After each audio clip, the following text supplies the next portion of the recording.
Ding ding ding di ding ding di ding dicke ding ding ding di ding ding di ding dicke ding ding ding di ding ding di ding dicke ding ding ding di ding ding di ding dicke ding ding C2C, ding der di ding ding di Kinotalk. ding Unsere dicke Themen ding ding heute. ding di ding ding di ding Fantastische Tierwesen ding 3. ding ding di ding Grindelwalds ding dicke Nachfolge. ding ding ding di ding Erinnerung ding an Sir Sean Connery. Ein großer Schauspieler ging, eine Legende bleibt. Und deutsche Synchro. Die Stimmen hinter den Gesichtern. Viel Spaß.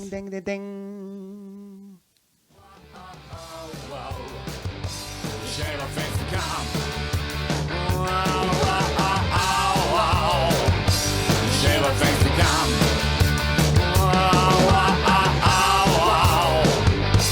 The shame of things to come.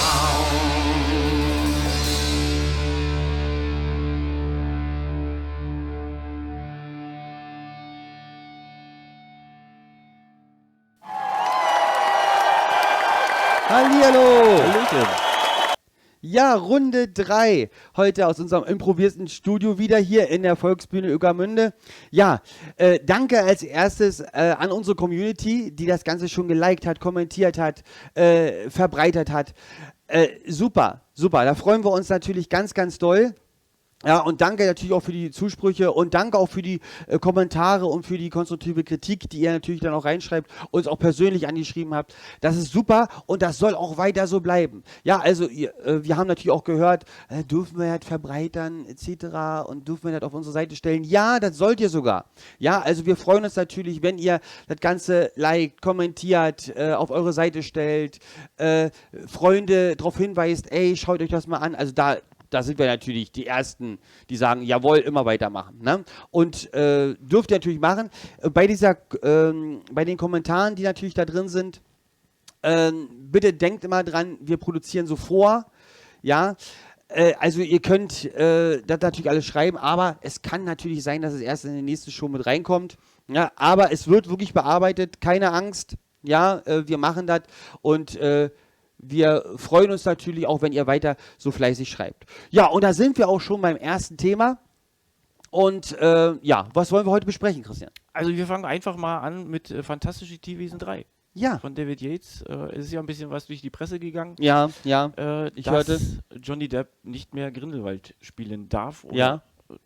Nicht mehr darf, sagen wir mal so. Nicht mehr darf. Gut. Nicht mehr darf. Also, ich habe ja gehört, er hat natürlich schon ein bisschen was gedreht, ja, zu Grindelwald. Ja, vorher müssen wir natürlich auch wissen, warum musste er quasi die Dreharbeiten abbrechen, beziehungsweise wurde Warner geraten, Johnny Depp nicht mehr als Grindelwald einzusetzen. Er hat natürlich, in London gab es eine Rechtsprechung für seine Ex-Frau. Ja, Amber Heard, die Amber Heard, ja. genau, die quasi den Fall jetzt gewonnen hat. Dadurch, dass er wohl sehr exzessiv getrunken und Drogen konsumiert hat und dann ihm ab und zu dann wahrscheinlich auch mal die Hand ausgerutscht ist. Aber es sind ja Gerüchte. Sind Gerüchte, was jetzt wirklich dran ist, gut, wird hinter verschlossenen Türen gehalten. Ja, keiner hält die Taschenlampe, ne? Richtig. Ja. Aber wie gesagt, Warner hat sich dann doch von Johnny Depp getrennt. Ja, gut, man muss natürlich auch dazu sagen, ich meine, man liest halt bestimmt auch in den ganzen anderen Portalen, Amber Heard, ich weiß nicht, ob sie immer wirklich diese Unschuldige ist, wie sie sich so darstellt, ne? Weil jetzt muss Johnny Depp seinen Vertrag im Endeffekt, sein Vertrag wurde gekündigt, aber dann müsste man eigentlich rein theoretisch auch sagen, okay, Amber Heard, sie hat jetzt ja auch bei Aquaman gespielt, müsste sie rein theoretisch für den nächsten Teil auch gesperrt werden. Also sage ich jetzt so, ne? Weil ist ja auch Warner. Ja, gut, soweit wie die Rechtsprechung halt in Amerika, man weiß es ja nicht, beziehungsweise war jetzt in London, glaube ich, würde das aber wäre eigentlich fahren. meines Erachtens auch nur fair, ne? Letztendlich ja, aber wie gesagt, wo da jetzt die... Gut. Also gut, klar, es sind natürlich die Rechtsanwälte, die da so um sich rumspringen. Ich finde es immer schade, weil es sind gute Schauspieler. Ja. So, das eine ist das eine. Ne? Und Privat ist nicht schön, privat. Privat ist privat, aber trotzdem sind es immer schöne Filme und auch ein Johnny Depp, also wirklich, ist ja ein fantastischer Schauspieler. Und schade, wenn dadurch vielleicht ein Film vielleicht nicht ganz so diesen Charakter bekommt, den er eigentlich verdient. Ja, und gerade in dieser Produktion, wenn jetzt noch, ich glaube, irgendwie sollen es letztendlich 5 Teile werden, wenn dann mittendrin irgendwie der Cast geändert wird. Also das ist auch immer Ich meine, aus dem ersten Teil merkte man ja, dass es funktioniert. Also Colin Farrell hatte die ganze Zeit im ersten Teil von den Fantastischen Tierwesen ja eigentlich den Grindelwald gespielt. Da hieß es ja noch nicht Grindelwald. Er hat sich ja noch das Pseudonym da gegeben und wurde zum Ende hin natürlich dann Johnny Depp. Im zweiten Teil war es nur Johnny Depp. Also da war ja auch dieser große Aufstand, den er geplant hat. So, ja, und nun, ja, jetzt ist ein anderer. Gibt es da schon Gespräche, wer es werden soll? Ja, wohl ganz oben auf der Liste, auf der Castliste steht Mads Mikkelsen, Der Däne. der Däne, Ja. der auch bekannt ist von Casino Royale als Bösewicht, als Bond-Bösewicht. Ja. Beziehungsweise die Serie Hannibal hat er die Hauptrolle gehabt. Und auch von Doctor Strange hat er Doctor auch Strange. den Bösewicht gespielt, also den Schurken letztendlich. Den Schurken. Der steht ganz oben auf der Liste. Ja. Da stehen jetzt die Verhandlungen noch aus, ob er möchte, aber die Anfrage ist wohl schon raus. Mhm. Durch die gedrehten Szenen von Johnny Depp kann man natürlich auch vermuten, dass sie das wie beim ersten Teil mit Colin Farrell auch wieder so machen könnten, dass er sich wieder in eine andere Figur verwandeln könnte. Ja, ja. Ja gut, ich meine, wenn man jetzt aus Harry Potter Grindelwald sieht, er war ja nicht ganz, oder war ja nicht so oft zu sehen. Er war ja nachher in den letzten Teilen, wo er den Elderstab, Voldemort den Elderstab holen wollte. Klar, war ja auch ein anderer Schauspieler. Also gut, wie man es denn dreht und wendet. Ja. Ich hoffe bloß, dass die Story wirklich nicht nachher drunter leidet, weil der Charakter, er zieht ja natürlich. Ne? Jeder Schauspieler hat ja natürlich einen Charakter, den er mit reinbringt. Und naja, wir wollen es hoffen, dass wirklich die Regisseure oder die Produzenten da auch einen guten Draht haben und dass sie auch sagen, okay, wir können die Geschichte auch trotzdem so weitererzählen. Ne? Ja, also charakterlich und ich sage jetzt aber vom Aussehen her passt der Herr Mikkelsen natürlich auch gut in die Rolle rein. Also, Ja, das stimmt natürlich. wenn er sich so verwandelt, Colin Farrell, Ähnlichkeit zu Johnny Depp, Ähnlichkeit zu Mads Mikkelsen, ist schon was da. Also könnte funktionieren. Ja, muss ich ganz ja, ehrlich sagen. es gab ja schon mal, also mit Colin Farrell und Johnny Depp, die haben ja auch schon mal beim Film Dr. Prometheus, hieß der damals so? Dr. Prometheus. Mit dem dieser Wanderzirkus. Dieser Wanderzirkus. Hieß der Dr. Doktor, ja, aber irgendwie so ganz komischer Name. War Aber da haben sie war auch... das nicht sogar noch mit Heath Ledger? Mit Heath Ledger. Soll ja angeblich, viele sagen natürlich, Heath Ledger, der letzte Film war der Joker, aber nein, das war ja wirklich nicht so. Er hat ja in diesem Film... Also der Joker im Batman. Batman, Ja. natürlich. Ja, nicht jetzt von Joaquin Phoenix, dieser tolle Epos, dieses Drama, der Joker, das nicht. In Dark Knights. In Dark Knights hat ja Heath Ledger angeblich das letzte Mal gespielt, ist aber wirklich nicht so. Er hat nachher in dem anderen Film die Reise des Dr. Prometheus, ich glaube, so hieß das. So einen ganz komischen, Also unaussprechlichen Namen. Ja, da werden wir uns da natürlich nochmal recherchieren. Aber das war eigentlich der letzte Film. Jedenfalls da gab es ja auch schon mal diesen Umschwung, dass Johnny Depp und Colin Farrell ein und dieselbe Person nachher waren, die in den Träumen immer die sich verwandelt haben. Ne? Also, dass die beiden miteinander funktionieren, das glaube ich sehr gut. Jetzt muss man gucken, ob Mads Mikkelsen, den Namen muss man jetzt auch wie ein Zungerbrecher, sagt die mal dreimal hintereinander. Das wird auch ein bisschen schwer. Ja, aber das kann natürlich funktionieren, weil nur auch der Bösewicht an sich, das ist bekannt mit Mads Mikkelsen, ja, dass er das natürlich dann auch sehr gut kann. Wir wollen hoffen, dass der Film natürlich trotzdem ein großer Erfolg wird, ne? Weil viele Leute sind natürlich auch gespannt, so ähnlich wie natürlich auch bei 007, wenn er endlich mal rauskommt. Ja, und 007, eigentlich auch ein großes Stichwort, 007. Es sind ein paar Leute gegangen. Ja, es ist ein großer Schauspieler gegangen. Sean Connery ist leider mit 90 Jahren gestorben. Wie gesagt, also ein großer Schauspieler ist gegangen, eine Legende bleibt letztendlich. Richtig. Ja, er hat ja viele Sachen gedreht, also er war ja bekannt natürlich als der Ur-007, ja, 1962 der erste 007 Jagd Dr. No. Da war natürlich der erste große Hype natürlich auch, was 07 dann angeht, und da war ja auch fast jährlich, haben sie, glaube ich, bis 64, 65 haben sie, bis 65 kam jährlich ein James Bond raus. James Bond raus. Da hat man natürlich auch noch sehr, sehr wirklich drauf geachtet, dass wirklich auch nicht zu lange gewartet wird. Wobei wir wieder beim Thema sind, keine Zeit zu sterben. Ja, Ich gut. hoffe, Die hatten auch noch kein Corona. die hatten auch noch kein Corona. Das stimmt allerdings. Ja, ja, und Sean Connery, ich meine, er war ja nicht nur bekannt aus 007, er hat den Vater von Dr. Jones gespielt, im Ja. Endeffekt, ne? Der letzte Kreuzzug. Der letzte Kreuzzug, ne? Also er war ja natürlich bei vielen, vielen Sachen dabei. Ja, letzter Film. Welcher Film war eigentlich der letzte Film von Sean Connery? Ja, also der letzte, wo er richtig mitgespielt hat, beziehungsweise wo er auch, glaube ich, mitproduziert hat, war Liga der außergewöhnlichen Gentlemen. Ich glaube 2003. Muss Ja, das gewesen ja, sein. ja. Auch schon eine Weile her, ne? Aber Die haben, glaube ich, damals in Prag, bin ich der Meinung, gedreht. war es Prag oder Budapest? Oder Budapest? Auf alle Fälle soll es sehr geregnet haben, habe ich gehört. In Strömen. In Strömen. Also die haben mehrere Drehtage verschieben müssen, weil es dermaßen junge Hunde geregnet hat, dass keine Aufnahme gemacht werden konnte. Ja. Genau. Aber war natürlich auch sehr bildgewaltig, gerade wo die ganzen, sonst aus anderen Filmen immer, die ganzen Monster beziehungsweise die Bösewichte, die Urbösewichte, da auf einmal doch die Guten nachher waren, Ja, und, also zusammen mit der Regierung gekämpft haben. war halt auch schön, dass die ganzen Romanhelden irgendwie mal zusammengekommen sind. Also so Ja, besser man ausgedrückt. man kann sagen, also die Avengers der Romanhelden sozusagen. Ja, stimmt. Der Dracula, ne, Ja, der David Gray, der Bildnis von Dorian Gray, der ja, Unsterbliche quasi. ja, da war. Dann hatten wir Dr. Jekyll und Mr. Hyde. Genau. Erst war ja der große Bösewicht, ne, die haben sie alle gejagt, ne, und dann nachher haben sie ja miteinander dann dagegen die anderen Bösewichte, ihr sollt ja den Film auch noch gucken, ja, haben die natürlich alle gejagt.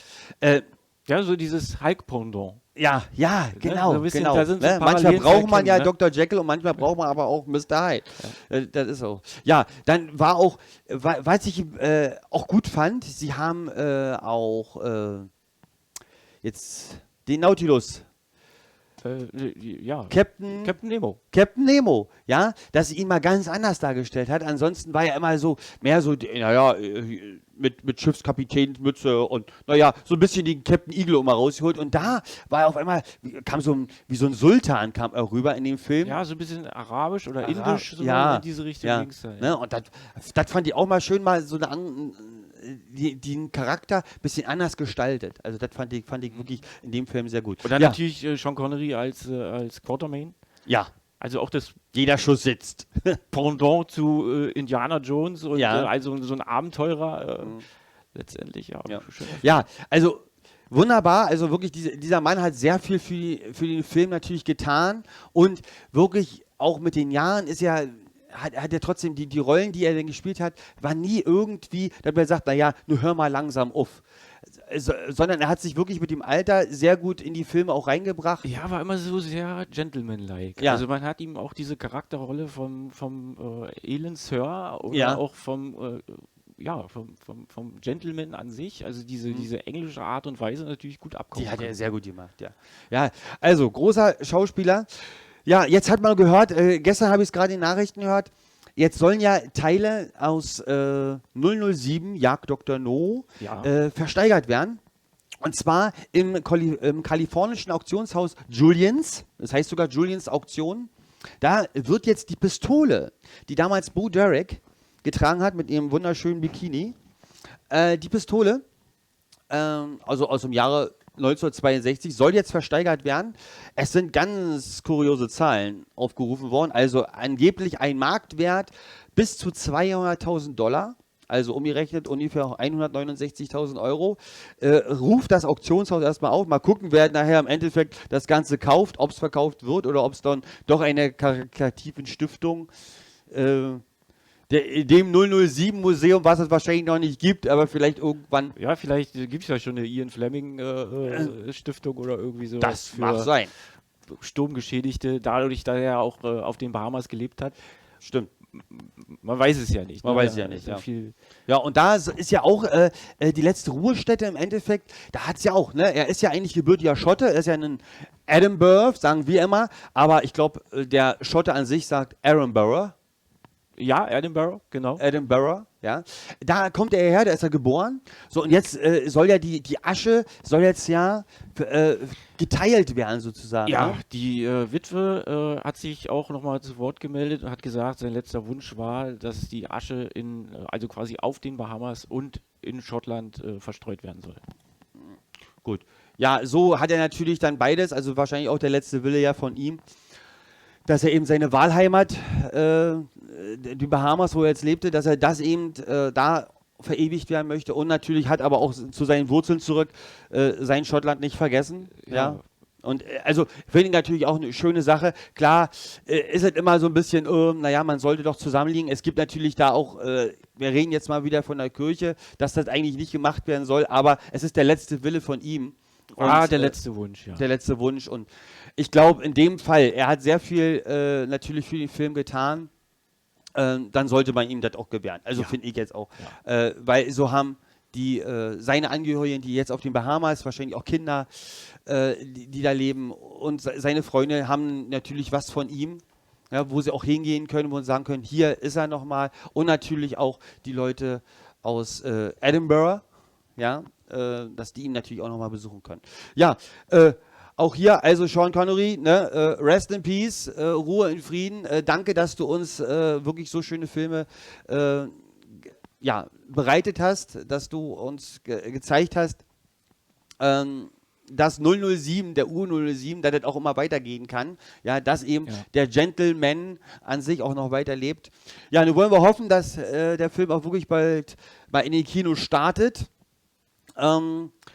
Ja, und mit diesen großen Filmen muss man ja wirklich immer sagen, wir hören sie immer, wir sehen sie immer, aber damit wir auch alles immer gut verstehen können, ist ja manchmal nicht nur der Hollywood-Schauspieler an sich für verantwortlich, weil der spielt zwar den Charakter, aber wir haben natürlich auch ein großes Thema noch, und zwar sind das unsere Synchronsprecher, die ein bisschen immer in Vergessenheit geraten. Jeder kennt sie, weil wenn man die Stimme hört, dann weiß man auch, aha, ja, das ist also der und der Schauspieler. Aber ja, trotzdem weiß man manchmal gar nicht, wie heißt die Person wirklich. Ne? Also wer spricht wirklich wen. Ja, und da haben wir ein paar ausgesucht. Ja, Christian, fang am besten mal an. Ja, der deutsche Vorzeigebereich, deutsche Synchronisation ist natürlich wirklich die Extraklasse.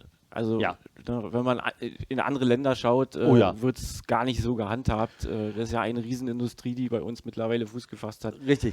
Und wir sind, glaube ich, auch Marktführer. Also ich glaube, was Synchronisation angeht, wir haben ja, glaube ich, nicht nur eine Firma, wir haben mehrere Firmen. Wir haben mehrere Firmen, ja. Mehrere Firmen. Ja, und andere Länder, wie du schon sagst, machen das ja wirklich nicht. Wenn ich jetzt an Polen denke, ja, wenn man mal öfter rübergefahren ist, um eben zu tanken oder andere Sachen zu konsumieren oder zu holen in Polen, da guckt man manchmal in so eine kleinen Fernsehapparate und sieht deutsche Serien und sieht eigentlich oder hört eigentlich nur einen Mann, der alle spricht. Und im Hintergrund ganz leise die Original-Audiospur. Ja, das stimmt. Aber der spricht eben auch die Frauen und die Kinder. Ne? Und dann, wenn sie, also, und dann kommt die Frau. Also man hört da keine Unterschiede mehr und das haben wir natürlich in Deutschland wirklich ein bisschen besser drauf. Ja, also muss man ganz ehrlich sagen. Man gibt sich halt auch mehr Mühe. Ne? Also das ist wirklich so. Ja. Oder im asiatischen Bereich. Du musst ja mittlerweile Chamäleon sein, dass du den Film folgen kannst, beziehungsweise irgendwo entweder oben oder unten oder an der Seite plötzlich der Untertitel läuft. Richtig.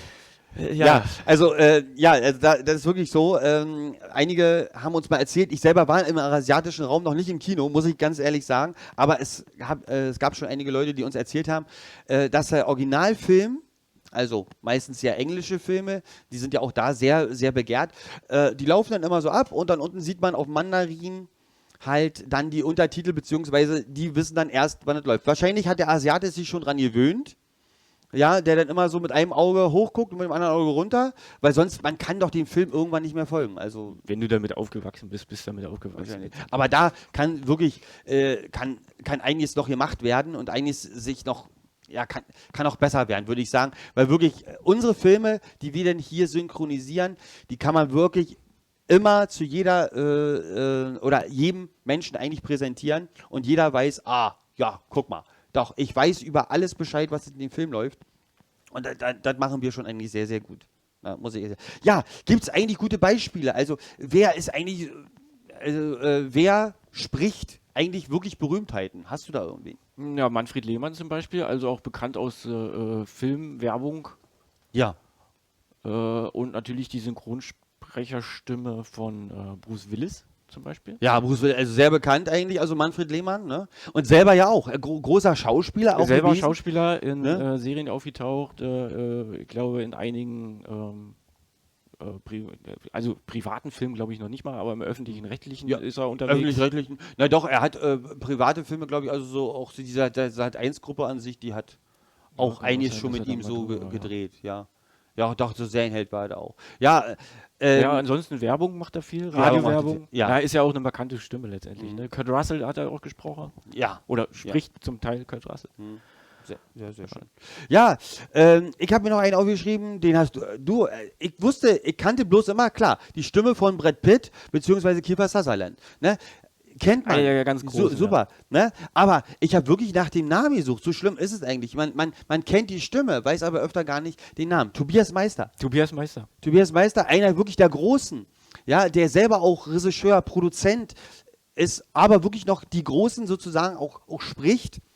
Aber hat als Kind auch schon angefangen. Ja. Hat als Kind angefangen, schon Synchro zu machen. Ja, und wirklich, wenn man ihn sieht, man denkt da gar nicht, wenn man die Stimme hört, gar nicht an Brad Pitt.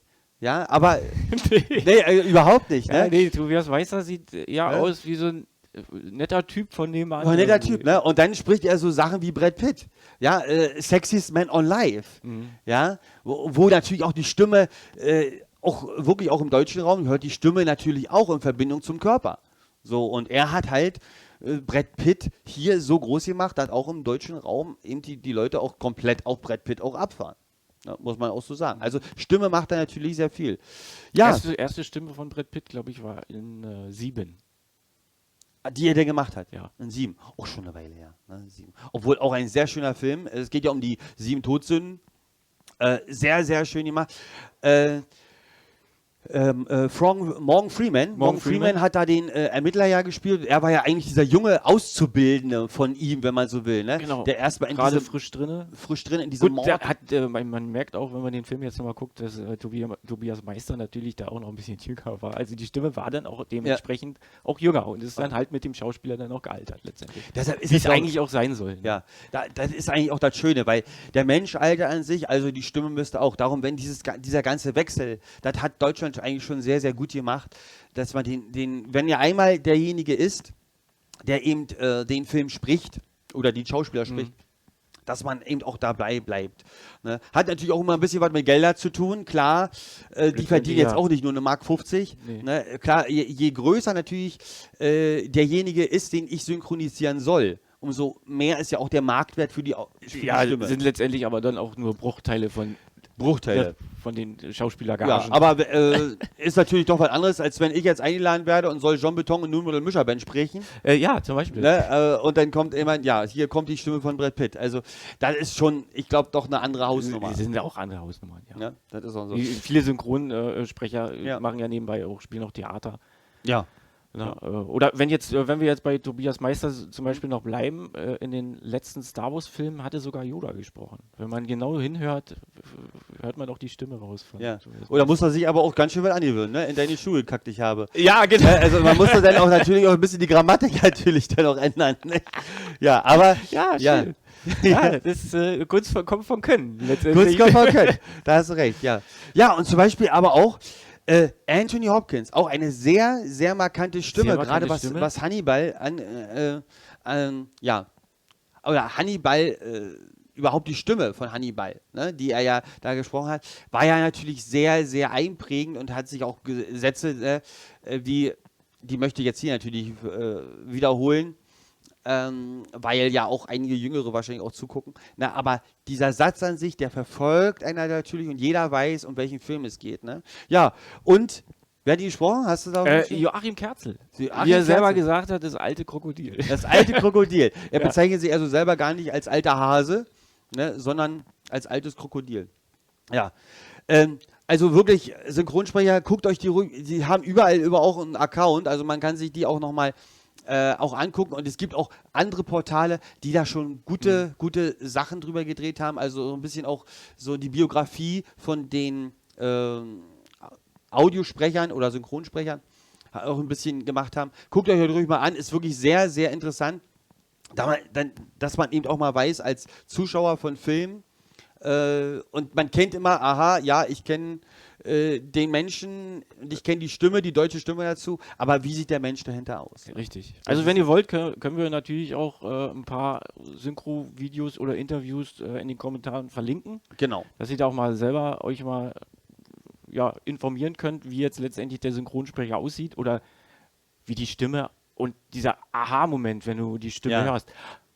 Wenn der privat wirklich so spricht, ist ja genial. Und dann stell dir mal vor, der steht an der Kasse.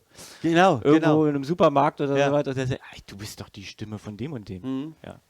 Ja, gerade so Supermarkt. Ne? Wenn er dann mal wieder so durchsagt würde, heute grobe Leberwurst für 1,49 im Angebot. Ich meine, das ist schon mal was. Also da freut sich natürlich auch ein Discounter. Bitte eine Wischfrau in Gang 3. In Gang 3, genau. Ja, also, Synchronisationssprecher, wirklich sehr, sehr wichtig, gerade für uns jetzt hier. Da jetzt, der Wecker ist schon wieder da. Also wichtig ist, dass Synchronsprecher natürlich gerade für uns jetzt, die ja die meisten Hollywood-Konsumenten auch sind in Deutschland. Ne? Wir haben viel, also Hollywood spielt natürlich auch für die deutsche Filmindustrie eine große Rolle. Ne? Und so, weil wir da unsere Blockbuster ja meistens von beziehen. Und da sind die Stimmen natürlich sehr, sehr wichtig für uns. Naja, weil ja auch, es gibt auch viele Filme, die stehen und fallen mit der Synchronisation. Ne? Es gibt viele Filme, die kann man sich im Original angucken, wo man jetzt sagt, okay, der hat mir im Original vielleicht ein bisschen besser gefallen. Das gibt's natürlich. Aber dadurch, dass die Deutschen auch viele Schachtelsätze oder Sprichwörter haben, die man mit einflechten kann, die vielleicht im amerikanischen oder im britischen so gar nicht auffallen, oder diese Sprichwörter gibt es da gar nicht. Ja. Wo liegt der Hase im Pfeffer oder irgendwie sowas. Richtig, ne? Das ist not the yellow from the egg. Ja, genau. Ja, nicht das Yellow vom Ei. Ja, also ganz, ganz wichtig, muss man wirklich so sagen. Ja, und schon kommen wir eigentlich zum Schluss. Richtig. Von dieser wunderschönen Show. Wie gesagt, liked uns, schreibt Kommentare rein, verbreitet diese ganzen Videos, ja, stellt sie auf eure Kanäle rauf. Wir freuen uns natürlich wirklich um jeden Zuspruch. Ne, Lasst heute schon Bimmeldings da. Lasst den Bimmeldings da. Ja, die kleine Glocke wieder mit rein. Ja, und ansonsten gibt es natürlich jetzt auch wieder unsere kleine Nostalgie-Werbung, die wir natürlich heute für euch wieder rausgesucht haben. Das kleine Werbeschmankerl. Das Werbeschmankerl, was ihr jetzt natürlich im Anschluss an unsere Show hier sehen könnt. Ja, wir hoffen, dass wir uns alle nächste Woche dann wiedersehen zu einer neuen Show. Ja, wir sagen noch nicht, um was es geht. Ne? Ja, und ansonsten bleibt uns gewogen. Und jetzt gehen wir, habe ich nämlich vorhin mal nicht gesagt, jetzt gehen wir nämlich wieder ab an die angeschlossenen Funkhäuser. Und wünschen allen einen guten Appetit. Ciao! Ciao mit V!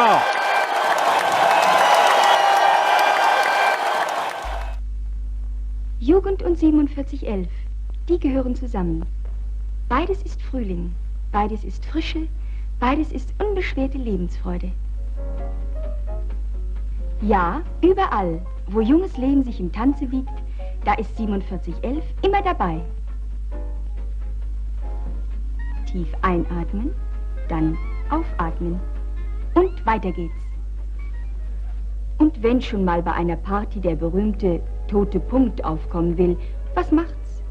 Da hält die vorsorgliche Gastfreundschaft 4711 echt Kölnisch Wasser immer griffbereit. So wird schnell die gute Laune wiederhergestellt. Machen Sie es doch ebenso. Wo Sie sind, wo die Jugend ist, da ist auch 4711 immer dabei. 4711, weltberühmt durch Qualität.